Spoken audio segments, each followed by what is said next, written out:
What's up, guys? Welcome back to Newswave. Well, we're less than 6 months away from the Legend of Zelda Tears of the Kingdom releasing, and there's still a lot of questions around the game because we haven't necessarily seen that much of it. And this makes sense as to why there was so much speculation online yesterday after an advertisement leaked online, and we'll go over that here today. Also, we are going to be talking about Sega and how they seem to have big plans for 2023 that seems to include more Sonic. And we'll also be talking about the PlayStation Plus lineup for the month of January. It has been officially revealed, and there could actually be a bit more strategy involved here than I originally thought. Guys, if you enjoy these videos, make sure you hit that like button, helps out a ton. And if you're new here to the Spawnwave channel, make sure you subscribe down below. And we're gonna start today with Mistwalker and how they appear to have a new game in development, and it's exciting stuff if you were a fan of Lost Odyssey or even Blue Dragon, as it kind of sounds like it could be something similar once again to Lost Odyssey based on what's being described. First though, let's take a look. This posted up by My Nintendo News, and this is taken from a Famitsu article where they went around and kind of talked to and polled different developers in Japan around their future ambitions, specifically for 2023, but more or less what they have to look forward to. And this was from Mistwalker's head of the studio, Hironobu Sakaguchi, who says, "I thought I was going to retire, but I decided to try to give this another go." He says you can't stop playing Final Fantasy XIV, but also say he started writing the scenario for a new title yet to be announced. It will be a dark fantasy. So you hear dark fantasy, you go, well, that kind of lines up with the tone of Lost Odyssey. And the idea of, oh, he thought he was going to retire, but something, I guess, popped up to pull him back in to develop this new game. Could it have been a bag of money from Microsoft for publishing, for Game Pass? Taking another shot at Lost Odyssey 2, maybe from a different publisher? There's a lot of possibilities here. However, it does seem this is in early development, as he sounds like he's just writing the scenario out. So probably gonna be a couple of years before we see what they're working on, but it's kind of cool to hear that Mistwalker is working on something, and actually being dark fantasy, it gives me that sliver of hope that maybe it's Lost Odyssey 2. I guess we'll find out in a couple of years. Also, we did get some news from Naughty Dog and Neil Druckmann around how they'll be approaching this new game that's coming up, whether it's the new intellectual property that's been rumored or Last of Us Part 3. It did start with this tweet here, though, from the Game Awards, who says, in a New Yorker profile, Naughty Dog's Neil Druckmann says his next game is structured more like a TV show than anything else Naughty Dog had made. A writer's room has been assembled. This had people really confused, by the way, because I guess if you look at that, you wonder, does that mean that it'll be episodic? So we'll have episodes to a season or something? Not necessarily, as Neil Druckmann did at least clarify here on Twitter, saying it's about making our games in an even more collaborative manner. Stoked to show you our projects as soon as we can. So they mentioned a writer's room being assembled. It sounds like instead of having one or two people write out the narrative and storyline, they would have many people come together in a collaborative effort to write out the narrative.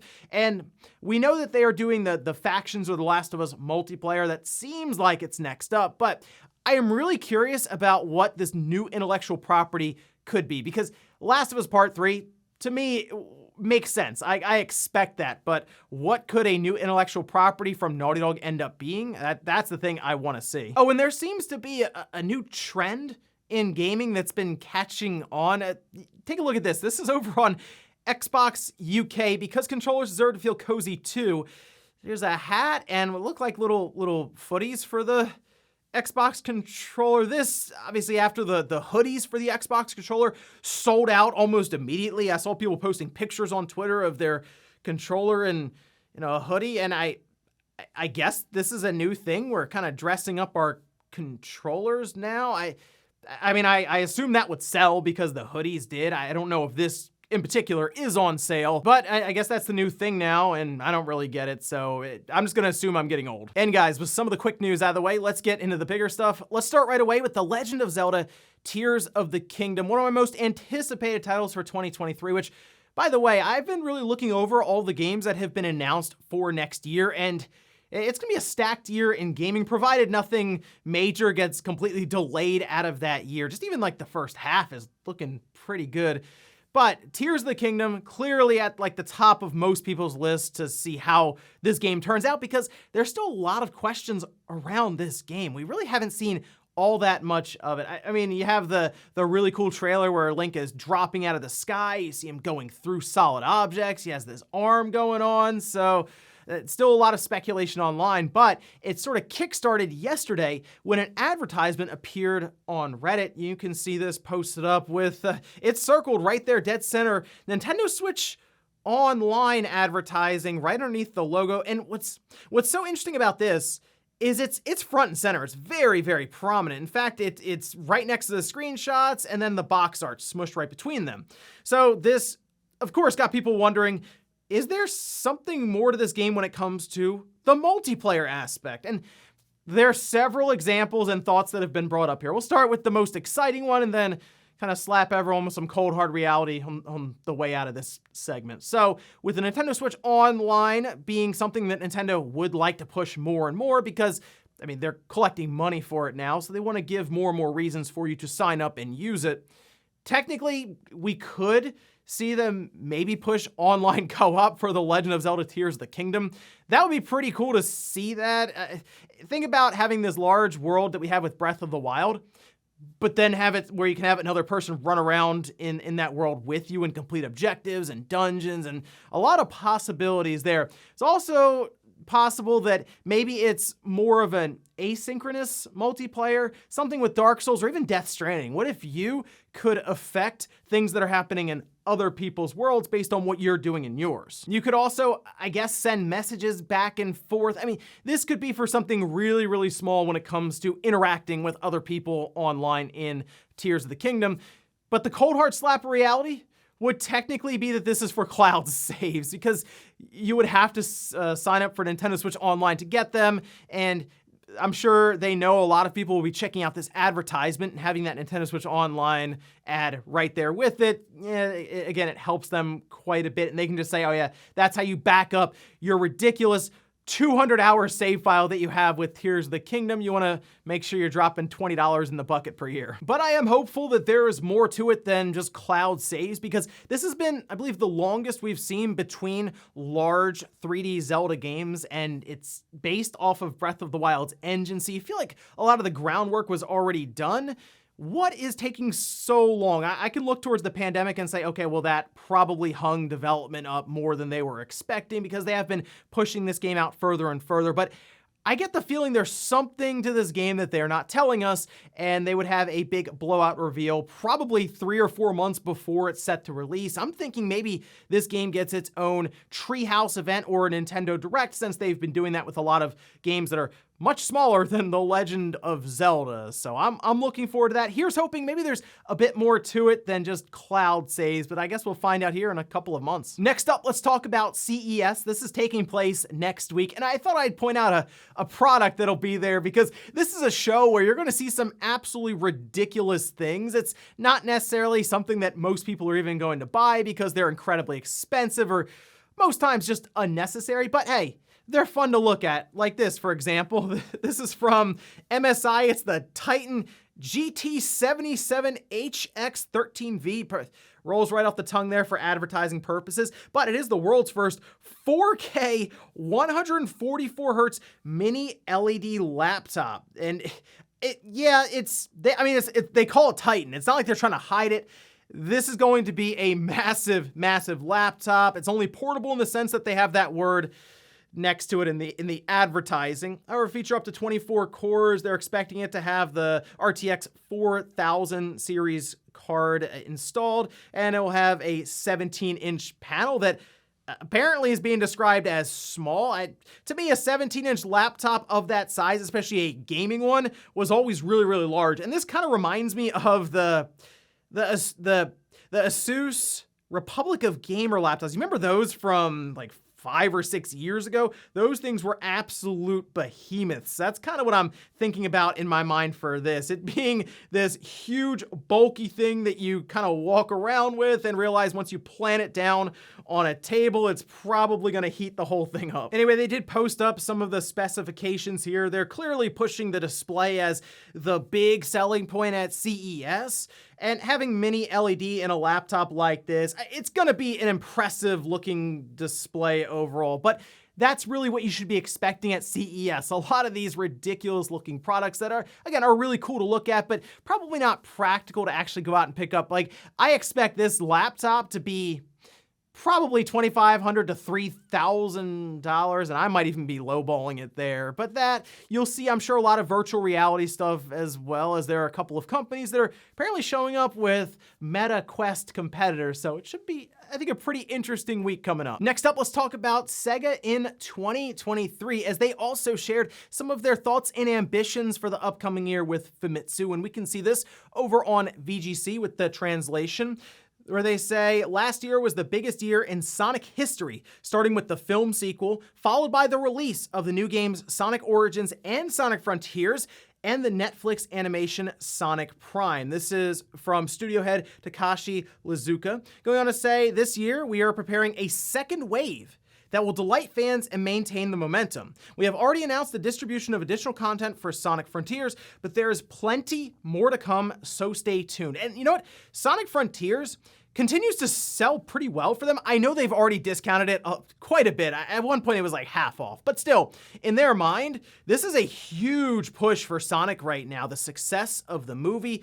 we're seeing things like the Netflix series, and it looks like some Lego sets have already leaked out online a bit early. So they're making a push across all fronts right now when it comes to media. And while I think it's great for Sonic fans to have all these different things to check out in the franchise, whether it's Lego or different series or any of that, I'm mostly interested in what games they have coming up. And looking at 2023, while Sonic Frontiers already has a whole roadmap set up with what looks like a pretty substantial piece of content to close it all out, I still wonder if they have a couple of other games up their sleeves, maybe a new Sonic Mania. It would be really cool to see them continue that, since the Sonic Mania one was really, really good. And I do wonder, because they talked about Sonic Origins, which didn't launch well at all, right? I think they're still fixing that one, but it was an effort to once again re-release older Sonic games. I wonder if they've thought about, I don't know, Sonic Adventure Collection of some kind, and maybe that could be another really cool release. So Sonic Mania 2, Sonic Adventure Collection, a lot of possibilities here in 2023 to go along with a blitz of products and media for Sonic. It certainly seems like that franchise really has figured a lot of stuff out and is on the upswing now. So good news there going into 2023 for Sonic fans. And in our last bit of news, let's talk about PlayStation Plus for the month of January. We talked about the leaked list of games the other day, but now we have dates for them. And there was one other thing that I wanted to bring up here, because it did cross my mind with all the stuff going on with Microsoft, the FTC, the CMA that we see in the news basically every day with some sort of update. But take a look at this from Tom Warren over on Twitter, bringing this up with the CMA, saying that Microsoft's first-party titles are not available on any multi-game subscription services other than Game Pass. He does mention that there are a lot of Bethesda games on PlayStation Plus, but if we look at PlayStation Plus for the month of January, once again, these will be available starting January 3rd. So you definitely want to go in and claim the PlayStation Plus games that are currently available before they get replaced with these ones. This is for Essential, though. Jedi Fallen Order, awesome game. I completely recommend people check that one out. Axiom Verge 2, I saw some people wonder if you need to play the first one to play 2. You do not. I recommend checking that out as well. And then Fallout 76. So the thing with Fallout 76, and people were pointing to this right away, is, wait a minute, that is technically a Microsoft first-party game that is going to PlayStation Plus, which is a concern that was brought up by the CMA, the FTC. They are very aware of the future of these subscription services potentially being massive for gaming. And it's something that's been brought up quite a bit with the control of a large franchise like Call of Duty, potentially just getting dropped into Game Pass. every single year that there's a new one, and how many subscribers that would be pulling in, and really the market share that would be eaten up rapidly by Game Pass. And if Microsoft decides, well, we don't want to put this on any other subscription service, yeah, that would probably be a problem for competition in the long run.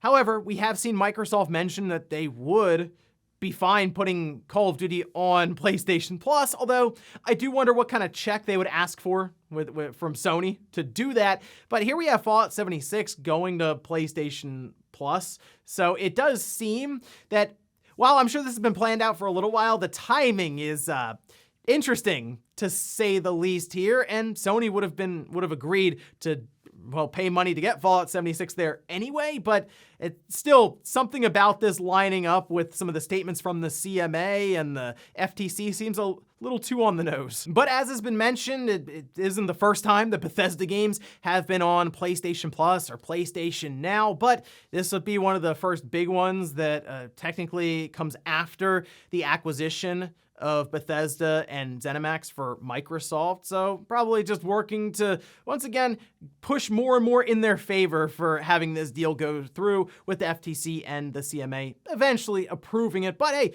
the very least, Trial Jedi Fallen Order, I think it's an awesome title, and we have the sequel coming up in a couple of months. And before we go to the comment of the day, we're gonna take a look at the poll that I posted up yesterday. We're asked, will Zelda Tears of the Kingdom have co-op? Look at this, 89%. Just say no, there won't be any co-op available, and that's kind of the side I would at least lean towards until they do some big surprising reveal that, yeah, there's co-op, and oh yeah, there's online co-op. I do wonder how they would work that out in a world that they've made very open and free. It seems like that's something that could definitely break the game, but maybe that's what's been taking them so long, is just a lot of testing and bug fixing with the idea of two different people running around in the world. At the very least, I'm sure it's something they probably tried at least, if it doesn't get into the game, that is. So I guess we'll see. I'm just trying to figure out what the big surprise is going to be here that really sets this game apart from Breath of the Wild. And we'll finish up with the comment of the day as we're seeing here. This is from Nakatomi, says, Nintendo really did the right thing canceling the mid update because they need to release a Switch 2, but I'll be surprised if they don't announce anything in 2023 about it because the Switch really is maxed out now. I do think they could acknowledge that another Switch is coming, or another system from Nintendo is coming, because I do think that we'll get to a position where investors are like, all right, guys, what are you doing over there? Is a new product coming? Because we know when a new product shows up that there's a ton of interest, a lot of sales come in, and all of this. So I feel like they are going to continue to get grilled over this, especially going into the 7th year for the current Switch, and they could talk about a code name for it, acknowledge that it is a thing they're working on, and kind of roll into 2024 with the reveal and release all in the same year. So we'll see how they handle it, but I'm curious how maxed out the Switch is necessarily when it comes to their first-party talent, and I'm mostly looking towards Tears of the Kingdom to really set the bar once again, because a lot of people say Breath of the Wild is the most impressive game on the Switch, and based on the open world and the interactivity in that world, I would agree. And that was a launch title, so now I'm looking at that same team to raise the bar once again with Tears of the Kingdom and show us how maxed out the Switch really is. And ladies and gentlemen, that's gonna do it here for Newswave. If you enjoyed this video, guys, hit that like button. If not, hit the dislike. Leave comments down below about everything we talked about here today. Where's Legend of Zelda Tears of the Kingdom? Do you think that Switch online logo means a bit more than cloud saves? Then also, what about Sega going into 2023? Do you think they have some big plans for Sonic once again? Thanks guys for watching, and I'll see you next time.